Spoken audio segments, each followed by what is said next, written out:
How's it going, YouTube? So we're back with the skid steer, and I finally got that new pump. Now, what's great about the new one is I put my finger here, I push this, and I immediately get pressure. So, this one's working, that one's definitely not. And then the question becomes, how do you replace it? So I see that we had it off in the other video where we pulled this piece, which is this one here. But then it somehow attaches, oh, this bolt needs to come out. Okay, so it should just be this and then this bolt, and we should be home free to get this replaced. So let's hop on it. It was a smashing success. I did have to take the bolt that goes here. It had a little piece, spin that off, put the new bolt, or put the old bolt on the new pump. And then likewise, there's an adapter right here that I just had to take off, put on, and then everything went up. I went ahead and pumped it up and took this off and had diesel spill, so I can now pump it into there, and it is full here. So we're definitely filled in there. When I was reading online, there's something about this has to withdraw fully for there to be enough fuel flow through this. So I think my previous fix of this piece of plastic just was not allowing enough fuel through. We're gonna go ahead and find a way to tie up this battery, since I had the belly pan out for a cleaning video, which will probably come out after this video. But I'm gonna go ahead and suspend this up, maybe with some cords around the support, and then we'll try to get her fired up. It's now idling beautifully. A little bit of smoke from in here. I'm gonna have to see if that's an exhaust leak or what's going on. I got this piece rolled back where it's supposed to be, and didn't seem to notice any leaks according to that. I did lift up the arm some and cause this leak again, so we'll have to get that fitting fixed. Just to kind of show what I was talking about. Oh, I can't do it. But let me go ahead and I'll lift up this arm some with you guys here.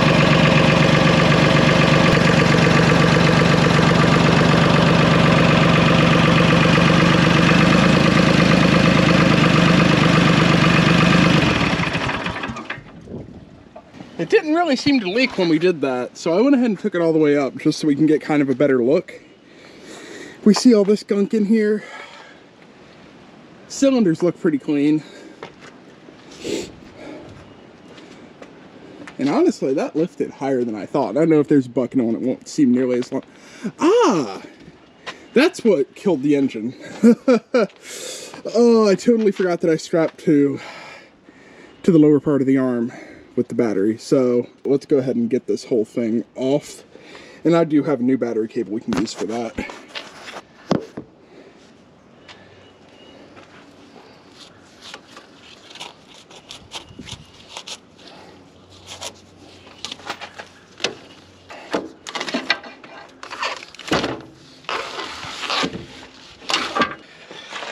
Well, that's a learning experience. And luckily it didn't do any more damage. This gives us much better access. I wasn't thinking that this bar would come up, so that's a great access point. Radiator looks pretty clean. I don't remember if we checked coolant before. And this gives us a much better viewpoint to where we're trying to get to. I feel like an idiot for that, though. I was like, oh wow, it hit all the way to the top and stopped. Well, it ripped the battery out and probably put a little bit of strain on the alternator that just killed it off.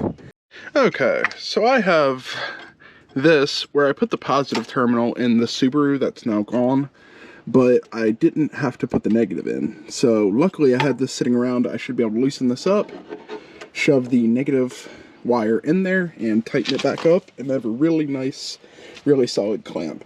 There's a potential for this to happen on the positive down the road also. We'll see how it plays out.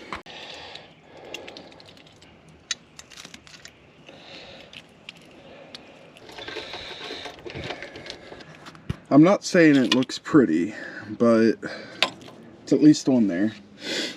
Next up, we have to figure out how to use the battery tray with the battery, if we have to maybe put some wood under it, or what the process is going to look like.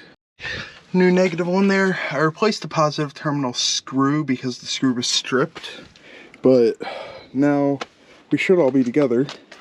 Let's make sure that this is securely on there. Let's just kind of see what happens.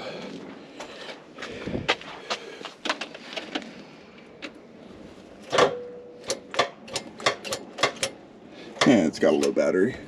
But I'll go ahead and hope that out in a second. Got her started up again. Did have to jump.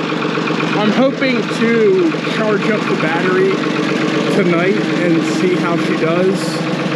The alternator light's on, but I don't think it's losing charge, so I'll check that again, but I checked that in the previous video also. There's a lot of white smoke, so I checked the oil level and it is good. If I rev it up, the white smoke seems to go away. So I really don't know. I was also able to narrow down the leak is this cylinder needs repacked. So you just see it coming out and you see it squirt when I put it down. Here, watch. So when I go to put it down,